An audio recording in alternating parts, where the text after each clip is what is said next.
Hold on. Gotta mess with my properties really quick.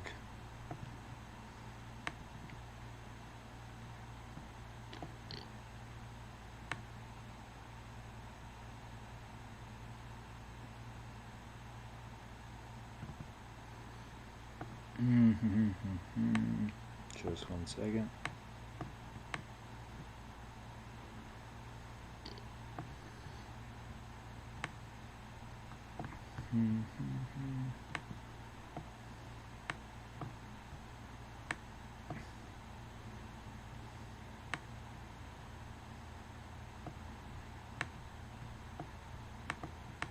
Sorry, it's taking so long.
Oh, there it is. I messed the contrast up in one of my filters.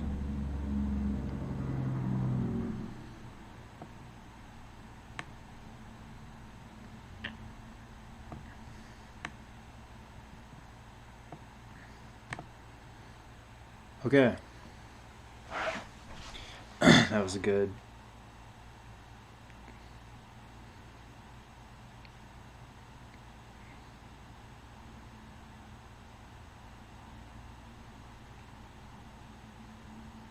Oh, sorry, it's zoning out on the clock. Okay, so you might be asking yourself, how does a single individual fight a god being? There's several different components of a strategy, but it has to be fully physical, space, terrain, time, maneuver, or whatever the Pishmet model is. So you want to create a strategic influence campaign, because that's what they'll do against you. And they'll use the environment to attack you if they can't do it directly. Deep fakes regarding who you are, or what your inner thoughts are, and like your reputation, they'll destroy it essentially, because if they can get the environment to attack you, that's effective for them. So a PsyOps campaign against you with the target audience of everyone in the community, it will be the most logical thing to occur. And they have the all-seeing eye, which allows them to see both the present, future, and past. There's some paradoxes that prevent them from interacting in certain ways with the past. But for the most part, like logic weapons combine them up. Logware can, as you learn to program the information system, and that is reality. And but so you want to create a strategic influence campaign, a PsyOps campaign, and you begin directing it at the civilization that's attacking you, the local audience and the public, and but you should know that they'll censor and edit any of your attempts to truly interact with the public if they think it's going to affect the ability to influence people against you. But the real focus I want to get on is not the strategic influence campaign against the local populace or the enemy forces of the godlike civilization you're fighting. But what I wanted to cover was their strategy that they use most often. Because of their superior technology, they can see the future. They can read your mind with either a dev scan unit or a neuralace. They can implant thoughts and impressions. They can at times remote control you. They can feed you thoughts as if it's your own thinking patterns. They can do this to everyone around you. It's like the Matrix Agent Smith. Like when you get close to something, they can automate people and destroy uh, cause and effect that should occur sociologically speaking. Like conversations can all of a sudden end with rage and aggression, and it won't make sense to you, but it could be an interference by an agent. And like, so what do you do if you are a single unit or even just a handful of people, and you're in a programming environment that has the entire community under lock and key? Like literally, like every person, everything they say is methodically planned and scripted. And like, first they attack you with like trying to let you know they know the future, and not without ever telling you anything. They say key words to harass you and stuff like that. And it's supposed to terrify you and scare the hell out of you and make you submit because there's just no way you can win. But so it's a programmed environment with eons of planning. Like the amount of planning that goes into every word, every action is astronomical, and it's planned ahead of time. It's planned from viewing the board alinearly. But So what you do is you begin the drunkard's walk. It's the best strategy that you can use in a programmed environment. It's a strategy James Bond uses. So the theory is that you train an individual and to just have a whole bunch of skill sets, a lot of it like intelligence, with a high tendency towards taking large risks in intelligent bets. Like you never take a risk that you or think you're going to lose. You don't gamble the whole operation on a small, implausible event occurring. But in the same regard, you have to learn how to bluff, and like you have to learn how to say, I'm just going to randomly do this, or I'm just randomly going to do that without any intention. And then after you do it, observing it, and if an opportunity opened up, taking it, ruthlessly exploiting it. But you want to. So James Bond, what he does is they train these double agents or double O's to have incredible intelligence, incredible skill sets, and then they wander into the enemy zone, talk to the enemy, and then wander out. And it's like, how the fuck can they do that? It's the drunkard's walk. So like the enemy controls every variable in the system except the double O. And so the double O, what he does is he gets in. The enemy usually lets him in because they have to tell him their evil plot or whatever. But like the enemy will let him in, or they'll get in somehow, deception, breaking and entering essentially, which is pretty common for James Bond. And but like, so you break into their system, or you get somehow into their system, and now you're in a completely alinear development or kinetic development environment. It's got every aspect of what's going on programmed. They have the ability to read your thoughts. They know your future. They'll know everything you do. They can influence you. They can deceive you. And like, so what do? You wander like a drunkard. Like when a drunk wanders, he takes random steps. If he falls, he doesn't brace for the impact. He just kind of hits, gets back up, and starts wandering again. And that's how James Bond gets in and out of these environments that are just impossible to get through. It's the same strategy that you have to use against a linear programming development environment. So they can't change the past because it's locked in, and like they can layer events and respond to events in their programming. But what you want to do is you want to create a cascading failure of their system. So like they fuck up because you accidentally wander into a wall and discover that like in video games that you can go through the wall. So you go through the wall and you explore it, and they go, oh, fuck, we didn't see that in our programming. And so they have to respond to it. They have to layer, and they have to put a guard then on a rotation that comes right around the corner. And so you essentially you fight the guard, or you kill him, or you quickly do something. And so they have to respond to another thing, and you just continue exploring these exploits that you found within their system, because their programming development environment has error glitching in it all the time. Like you have to look for it, you have to create it with random decisions, random behaviors, randomized pathways, and you have to create habits that you then instantly break without any precursor, like taking pathways that suddenly change. And like, so that's how you level, or that's how you create the opportunities, and that's how you get through the programming environment of an alinear kinetic development environment. And so as you're doing this though, you want to do things without pre-planning them sometimes, and then other times you want to not do the things you think of doing, and instead go with a plan that you have premeditated. And so you're thinking in reverse essentially. Like you kick open the door and then you go, well, what's in here? And like then you find out what's in there, and then you grab it and you start like you rather than pre-planning everything you're going to do, you develop yourself as an individual, an ability, and a bunch of skill sets. Randomly walk into one of these programming environments, randomize your actions, test, explore, use your keen. You gotta have a keen observation, like the ability to observe everything, so that like if an exploit is made known to you, you can ruthlessly exploit it immediately and open up a window which then you can ruthlessly exploit the next opportunity and just keep doing this until you create a cascading failure of decision choices that the enemy can't keep up with, or you find the error coding that of like that gets you into the mainframe so you can steal the mainframe disk and then wander out. And like so you're thinking in reverse essentially. Like you know what you want to do for the most part, unless you're not sure what the environment's purpose is. So like you just randomly go around and like if you're trying to find out more about an environment, you should know that every person you interact with is lying, and so you interact with them and you learn from the metadata as you just randomly ramble around and do things what's going on. And like um, how do you think in reverse? You do something, you realize the effect it had, and then you go, hey, if I did this, it would cause this to happen. So you do that, you see the effect it has, and you say, hey, if I did this, it would have the effect. And so you're building on your previous choices without methodically having planned what your choices are. And this is the only way you can get through a completely programmed environment that has alinear technology and has complete control of every person in the entire community and has had long periods of time to plan everything. So it's like if you could view a chess game. All right, hold on. Let me like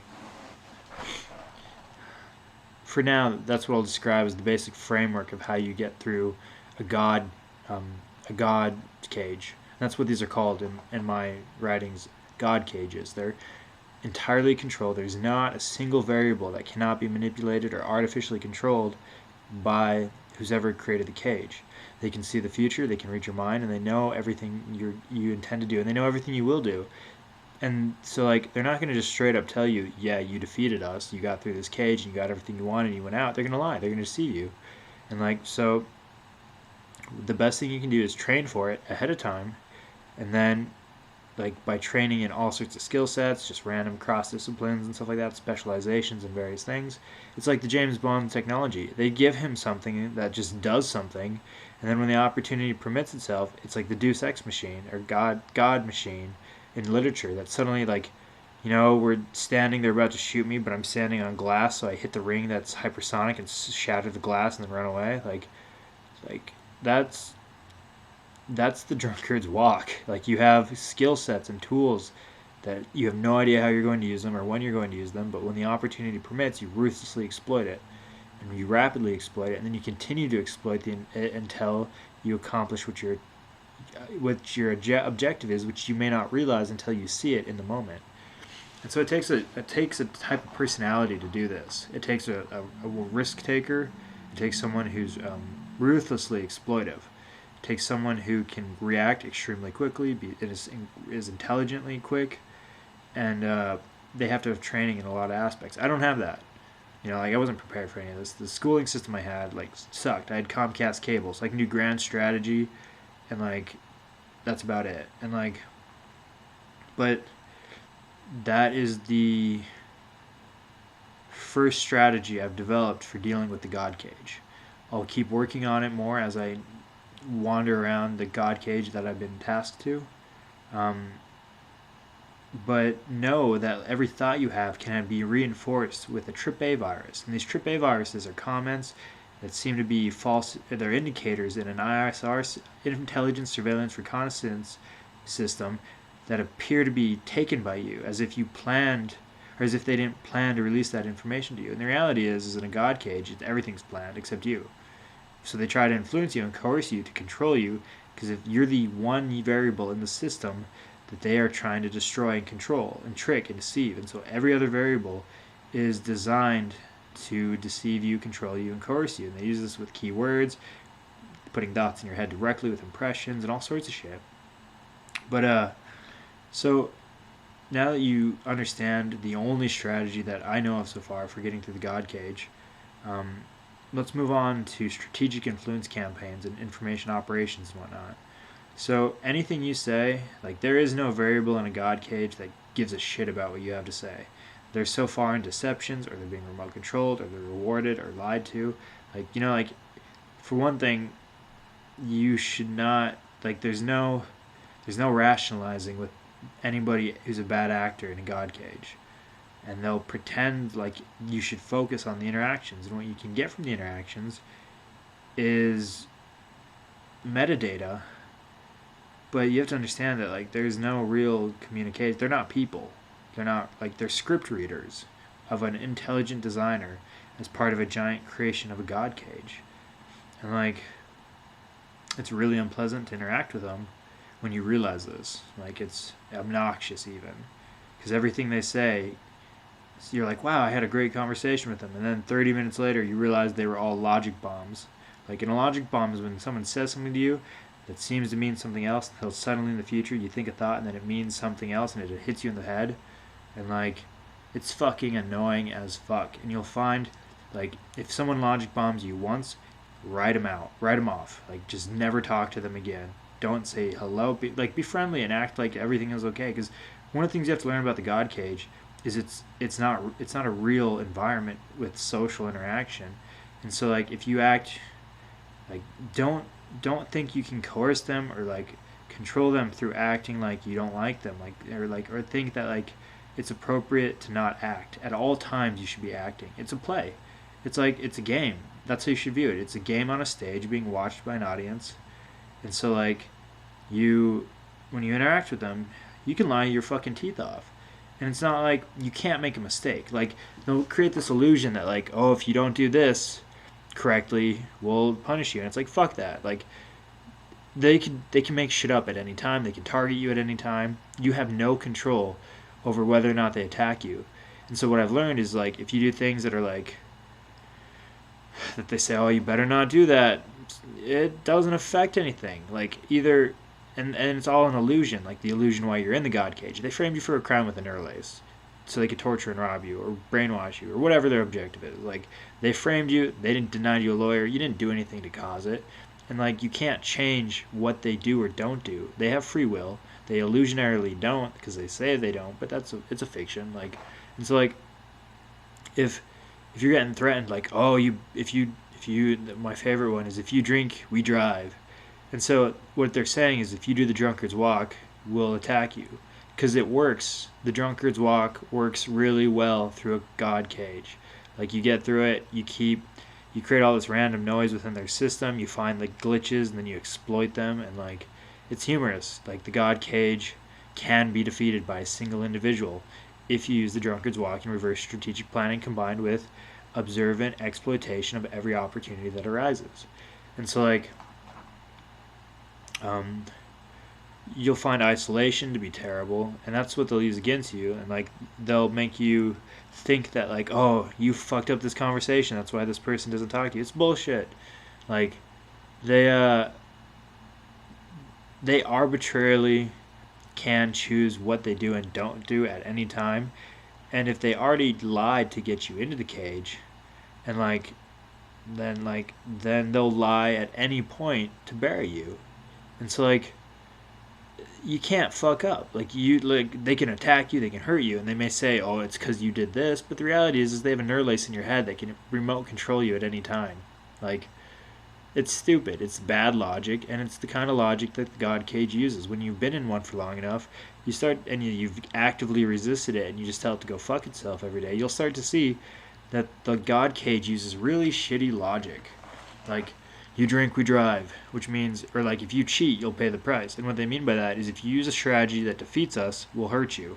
And so like that's the strategy you should use, is the one that wins. And like there is no cheating in this game. Like they remote laced you, they remote controlled you, remote laced you, put you in a cage without trial, put you in a cage that pretends to be real, that says you're at fault for why you're being snuffed or whatever, your existence is being tracked and hurt, and that if you cheat or you use any method that defeats our logic, we'll say you're cheating and like attack you. And like the reason they say that is because they see the end, And they see that the drunkard's walk is highly successful, so they must eliminate it by saying it's an illegal game move or whatever. It's bullshit. So the God cage, you're alone at all times. There is no one there. The art, the music, the variables, every variable is controlled, and they create this illusion that there's multiple sides. So like, or they create this illusion that like, if you make the wrong choice, you're fucked. And the reality is they can shoot you in the back of the head at any time. Like Bond, like the reality is that like Bond gets in situations where they could just shoot him in the face, but they don't for some reason. And like it's the same with the God cage. There's an objective. There's an ulterior objective that the enemy has, and my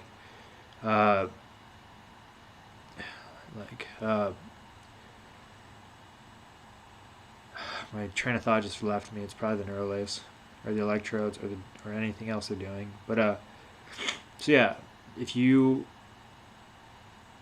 realize this, read the Marine Corps their combat manual. I can't remember what it's called. Warfighting. Read Marine Corps Warfighting. That's probably the best book to read before entering a God cage.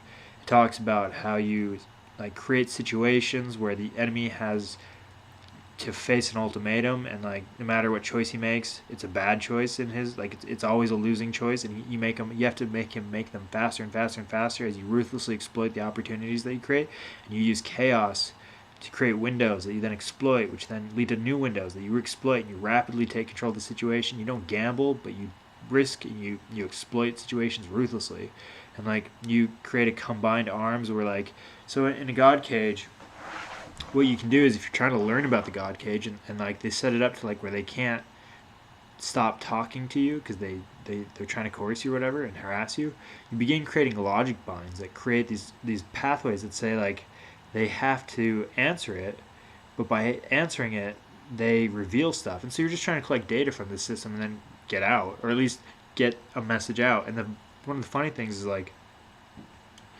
the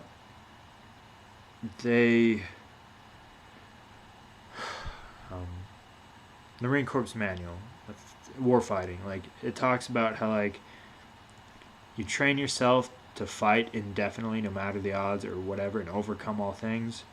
You ruthlessly exploit windows that you create, and by exploiting them you create more opportunities and you create ambiguity in what you're going to do. So as you're reverse planning your strategy, because you said I did this and now I see that this can be done and it'll probably have this effect, so I do it, and it had this effect, so I now think reevaluate and I do this. And you say, well, and then you can lie to yourself if you want to and be like, yeah, that was my plan the whole time. Or you don't have to. Like, I personally have the ability to believe anything I want to believe inside my head at any time. Maybe. Just kidding. But, like, so, like, things to know about the God cage. One, you're completely alone. Like, no one you interact with is a real person. No one is a friend. They're all deceptions. They're Decepticons. It's all one community controlled by a single central intelligence planning community. It's a programmed environment. It's like saying the NPCs in a video game are all different people. And the reality is they're all just programs running scripts that were pre-written by a script community. And, like, the script community has an objective to do something to you. Otherwise they would have just killed you. God cages are designed to break people's will, to exfiltrate data. And so what you need to do is figure out what don't, if you know what they're after, it has a different playing style. But like you should try to figure out as much about them as possible by observing them. But know that as you observe them, they'll see this and they'll lay precursor indicators or things that you saw on the way into the God cage with later precursor or like after indicators, and like they'll create these false narratives that will be built up, and they can appear over like I've been in God cage now for at least 5 years, and like probably more than that, like probably since birth. And like the reality is that like this God cage has built up these false narrations that are so fucking high and so much indicators in them that no matter what I think, there's evidence that that's reality. And so like you have to create these ambiguity frameworks of like you don't really know what reality is right now. There's no narration. It's not quite postmodernism, but it's the recognition that like everything you're interacting with at any time has a high probability of being a falsehood, and anytime you stumble upon something that is probably the truth, and like the truth of, or reality of what's going on, they will actively subvert your ability to recall it or remember it or whatever. And like, so that's the first strategy I've worked up on a God cage. And like, um, so far, I've really screwed things up. It appears like, because like they're ruthlessly targeting me to try to get me to cross a bridge in order to transfer me to a new cage that has new programming in it, because I collapsed the functioning of this programming cage. And like with the drunkard's walk observance, and like you have to, I have all this data now, but and I'm being ruthlessly tortured, like dosed with chemicals that fuck me up mentally, drugged and like targeted and like all this other shit, and like literal just fucking torture most of the time, and harassment and this isolation thing, and like, and now I have suddenly this bridge from a sycophant branch, or like a seduced by fame sort of thing, and like, um, the reality though is that the people who are commanding this cage are the ones who are building the bridge to the next cage, and so it's a falsehood because they're trying to get me out of this programming environment because I defeated it. I defeated the logic of it, and it's collapsing. And so they're trying to move me to a place that'll be easier to control because they've reprogrammed it in the hopes of defeating my drunkard's walk. At least that's the most logical conclusion to reach. And so the most logical conclusion for me to do is to not cross the bridge. And like, because like the bridge wouldn't exist unless they wanted it to exist. They're tampering with my communications. So like the bridge isn't really a bridge. It's just a hallway to the next prison cage. And like what that means is that some reason, like how hard they're coming down on me here with the drugging from the shadows, like really violent drugging, like and like harassment and whatnot, and deception and like threats and like the illusion that they're gaining on me. They fucking put an electrode in me right before the fire and remote controlled me. They were electroding me for the past 5 years and drugging me. I tested the theory if they could get to me by allowing a giant scar or a giant open wound on my wiener from like rug burn or whatever to fester, just to see if they'd get involved in it, and they did. Like, so they can touch me at any time. They don't for some reason, but like I'm not an idiot. I know that this is a complete falsehood. It's a fictional reality, and they're trying to exfiltrate data from me, and I ended up getting a whole bunch of data from them. And so now I'm just trying to use their own system, this monitoring system, because it gets hacked. That's one of the reasons why they wanted me to stop using the internet and change internets, because like they're trying to look for a secure server system, but the reality is that this one is hacked too. Like they all are. It's the modern era. There's 2 trillion galaxies with super intelligence that take up entire galaxies that have Dyson sphered computer server systems. There are quantum computers the size of planets that take up entire galaxies, powered by the trillion stars. Like, their security system can't do shit. And like, but, anyways,